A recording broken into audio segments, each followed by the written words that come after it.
So I want to talk today about the quiet truth about leadership from what we have been discussing. But first of all, welcome to the circle and this field notes from the ranch. Now I know you all know, but for those that don't, my name is Rachel Winchester. I am an author and horsewoman, and I approach horses and horsemanship from the nature of the horse. So the rewild principles, rewild coaching, and the horsemanship from nature is all about meeting the horse where they are, from a position where we are, and understanding our own nature and understanding the horse's nature, and allowing those relationships and those dialogues to be to have a natural flow. So to that end, take a moment and settle with your breath while you're listening to this, whether you're joining me live or you're listening on replay. It's really important that we arrive in every moment before we take the next step. And these can be conscious or unconscious, but right now let's take a conscious moment, a conscious settling, a conscious breath, so that we can bring mind and body together. So we have been sitting with the whole idea of leadership and all the tension that word carries. And today I want us to take a deeper look, not through the old lens of who is in charge, but through the lens of presence, awareness, pressure, and feel. Every topic, everything that we talk about within the rewilding circle has a connection. It is circular, and I think that is the beauty of when we talk about nature and the cycles of how nature brings us to each moment. But when we talk about leadership, getting back, I digress. I think most of us carry old experiences of the word leadership, old training patterns and expectations. When leadership was something heavy or demanding, the dominance of leadership, the control of leadership, and the horse feels all of that when we carry that. Not because you intend to bring that pressure, but because intention is not the first thing they read. They are picking up on that subconscious thought that leadership has and the effect that that has on your body and your nervous system, and the changes that it brings to your conversations in that moment. So today I'd like to just unpack a little bit what leadership actually looks like when it comes from awareness, not ego. From a point of clarity, not control. And from that kind of steadiness a horse can lean into, not that makes them shrink or become less than.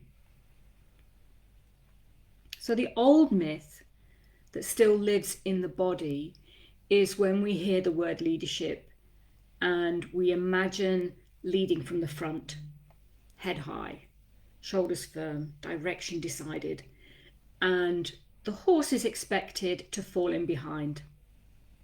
And there's nothing wrong with walking in front, but it is only one piece of a very complex conversation.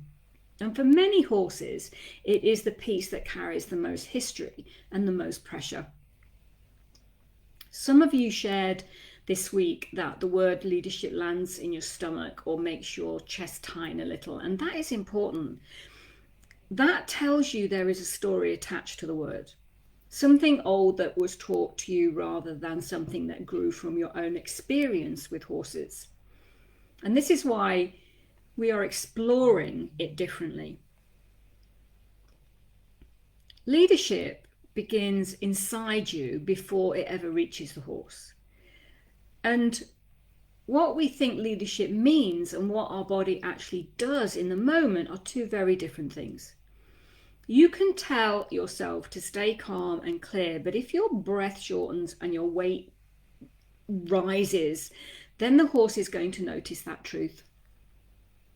And this is not about the horse catching you out. It's more about recognizing that leadership is not a performance. It is the quality of your internal landscape. Before you take a step, your horse already feels how available you are. They feel whether your awareness is here or scattered. They feel if you are present enough to include them, not just manage them. And that phrase, present enough, is really important, because just as a side note, when we talk about presence and being present and being mindful, that alone brings pressure to us, because we feel that we are not present enough. We're not presence. Our presence is not enough, and we're not being mindful enough. But we can be present enough without being overly demanding of our own mindset. And that is the beginning of leadership, with awareness. So, talking about it from a physical point of view, we are always in a loop of 3 places to lead from. And that is the front, which is what I touched on earlier, from the side, usually at the shoulder, or from behind, which is the less common place to pick up leadership from. And we will circle back to that. Most people, like I say, are thinking of leading from the front. But horses learn from more about us from how we lead from the side. And if we have the strength, not dominance and not aggression, but the strength of character, the strength of energy to lead from behind. So when I talk about leading from the front, this is where people often slip into a direction rather than a connection dialogue. And if we walk without checking where the horse is mentally, they fall out of rhythm. If you walk with too much drive in your chest, they tighten. True leadership from the front feels like a shared tempo rather than a tug forward. We don't want to be pulling, not physically, so not on the lead rope, so we are directing them physically, but not also emotionally or mentally. That also has consequences. So leadership from the side, this I feel is one of the most honest positions that we can take up when we are walking with our horses. We walk together, shoulder to shoulder, and there is no hiding. If your mind drifts, the horse drifts. If your energy rises, theirs rises. The side position shows how the 2 nervous systems are relating moment to moment. And you may have heard me speak of the shoulder, the horse's shoulder, being the center of communication, and one that we overlook greatly. It being the center of communication also means it's the center of connection, which people sometimes are a little bit surprised at. And I think that is something I will explore in another conversation. And then we get on to leading from behind, which is the one that makes people the most nervous and the most and the least common position to take up. And it is also, I think, one of the most misunderstood. People think it means pushing or driving the horse, but in nature, it is often the most respectful place. You are still guiding the direction, but you are allowing the horse to carry the movement. Your job in that moment is to create a feeling of safety behind them so that they can move forward without worry. You have their backs. Leading from behind is powerful because the horse chooses to stay connected. There is no rope to rely on, only the strength of relationship. Now, having said that, to practice this, we can always do it with the head collar and rope. And I think what I will do is film this for you and add it to the archive to give you a step-by-step exploration of moving from leading in the front to the shoulder to behind, and how that shifts and changes how the horse feels in each of those moments.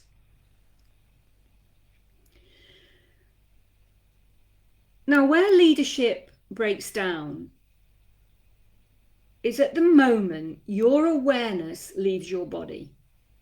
Not when the horse does something big, not when things go wrong, but when you disconnect from your own internal honesty. And it's all about bringing us back to that congruence to make sure that what is being broadcasted is what we are actually showing.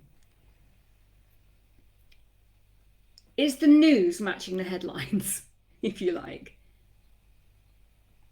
It can be as small as rushing a transition because you've lost rhythm, tightening your jaw without noticing because that internal subconscious dialogue is bubbling up, holding your breath for a second as you start tensing, trying to look calm instead of actually being calm, thinking that you are faking it. You won't make it. Or even focusing on the next step rather than the one you are in. Again, we talk about that rushing mind, that as we are doing something, we are always thinking about that next step ahead. And the horse responds to that shift in us, not the story you tell ourselves, but what is happening right now. So this is where many people misunderstand the situation. They think the horse is challenging them or being inconsistent, and often the horse is simply reacting to the moment where your steadiness slipped. They're giving the right answer to the energy and the questions that you're asking, even if they're subconscious. It's not a fault, it's information. So this week I would like to give you some simple practices that can help you understand leadership through feel rather than through habit. And it would be great that you can go away and practice these in real time with your horses. So the first one is internal check before you move. So before you approach a horse, try this. Notice where your breath is sitting. Notice where your weight is resting. Notice if your focus is wide or narrow. And notice if there is any emotion shaping your intention. Don't correct anything, just acknowledge it. Just become aware of it. You can't lead clearly if you can't feel yourself clearly. The second practice, change position without changing presence. So when you are with your horse, move through the 3 leadership positions, but keep your internal state steady. So lead from the front for a few steps, then move to the side, allowing the horse to catch up, and then just drop behind. If you feel a little bit unsure about dropping right back, just drop a little bit further back from the shoulder and just ease yourself into that third position, and then come back to the side, that key point of shoulder to shoulder. And ask yourself, did my presence drop or sharpen when I changed position, or did I stay the same? This is going to show you where your leadership is genuine and where it becomes performance. Those 2 practices alone, just play with them. Keep safe always. That is so important. And just take note of how you feel in that moment and how your horse felt in that moment to you, or how you perceived they felt. When leadership comes from awareness rather than from pressure, the horse is able to settle and they soften. Their mind stays with you rather than checking out. They walk because the connection feels good, not because they must. This is the kind of leadership I want you to experience. It's not heavy, it's not forceful, not tense. A leadership that feels like two bodies sharing the same moment with clarity and care. So before you go out this weekend, ask yourself this. Where does my leadership sit in my body? What story am I carrying about my leadership that no longer fits? Which position, front, side, or behind, feels most honest for me and my horse today? Awareness is the doorway. It is always the doorway. Feel is your guide. And your body tells you the truth long before your mind can catch up. I would love it if you would share your reflections. These conversations are here to shape practices and to allow our minds to discover new voices, to discover new connections, and add some depth to the work that we do with our horses. So thank you for being here and listening to this. Leadership, the word leadership or leader, has so many connotations when we talk about it with horses. But we need to reclaim these words and own them and reframe them. Now, I did say I would circle back to the meta-thinking thing, because a lot of this that I'm talking about today with the thinks and the unconscious thoughts, etc., are part of the meta-thinking process, the thinking about thinking, understanding the subconscious. As you know, I did the live webinar, and I also said it would be the last time I would do it in that format, and I'm sticking to that. But a lot of you again messaged me to say that the time wasn't good for them, that they couldn't join, and that they wanted to, and were asking me if I would share, do another live. I'm not going to, but what I am going to do is share the live replay. So I'm going to add it, and you will be able to buy it as a standalone. So just the replay of the actual webinar. It will not include any of the Q&A or any of the personal details of those that showed up, because that's for our lives. But you can just purchase the webinar, and I will share a link to that, so at least you can watch the webinar. And you can ask questions once you've watched it, and I'm happy to answer any question.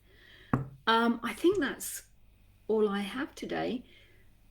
Stay tuned for all the exciting things that are coming up in 2026. A lot of live appearances, etc.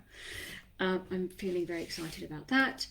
And have a wonderful weekend, and I will catch you up. I will see you, or be with you, or catch up with you on Monday in the group. Take care, and bye for now.